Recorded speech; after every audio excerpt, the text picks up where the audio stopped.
اسلام کی بدنامی کا ذریعہ بنا کے رکھا ہوا ہے تم نے طلاق کو. تمہارے غلط تصرفات نے اسلامی شریعت کی ایک بہترین تعلیم. آپ کو معلوم ہے ہمارے اپنے ملک کے اندر جو دوسری قومیں رہتے ہیں، دوسرے مذاہب کے لوگ ہیں، ان کے ہاں طلاق کا کوئی تصور نہیں. ایک بار شادی کر دی، اب جیسا بھی ہے تیری قسمت وہی ہے، مرتے دم تک اس کے ساتھ رہو.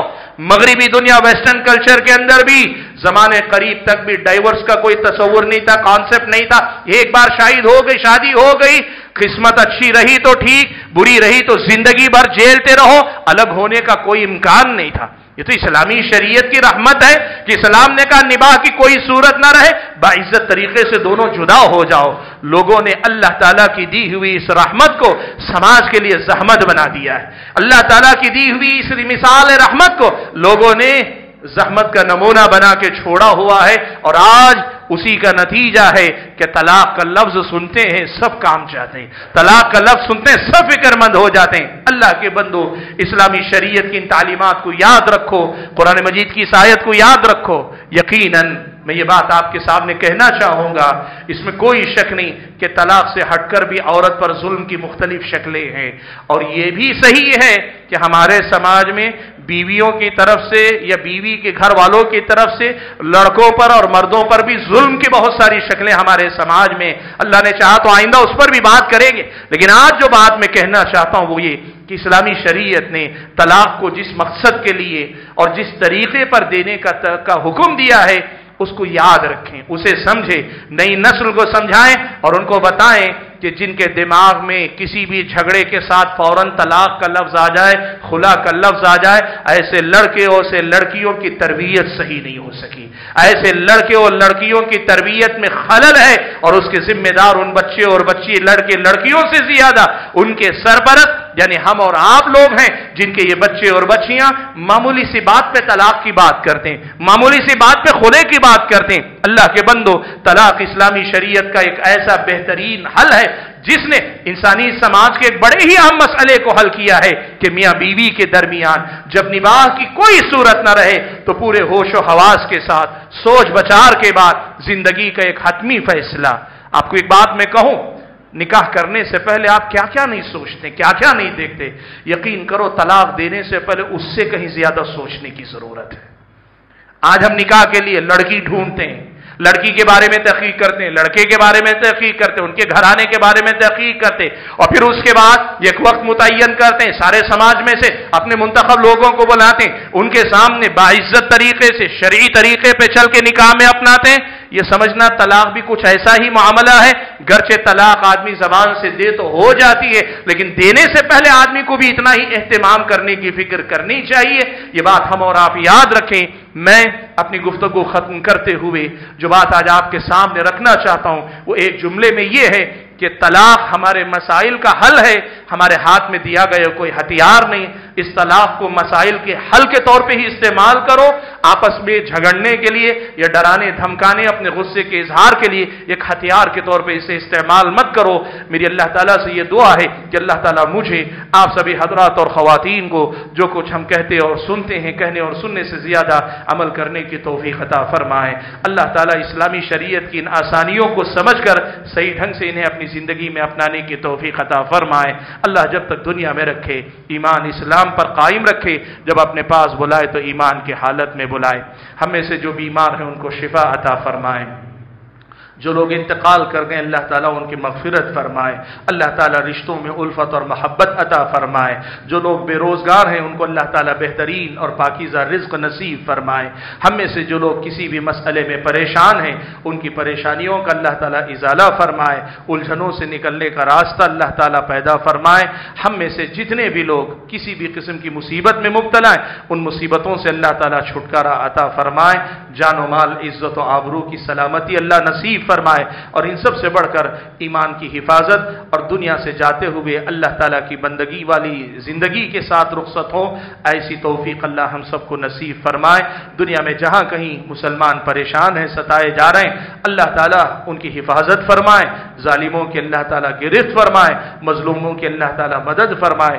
جب تک دنیا میں رکھے ایمان اسلام پر قائم رکھے، اور جب اپنے پاس بلائے تو ایمان کی حالت میں بلائے. آمین. وآخر دعوانا الحمدللہ رب العالمین.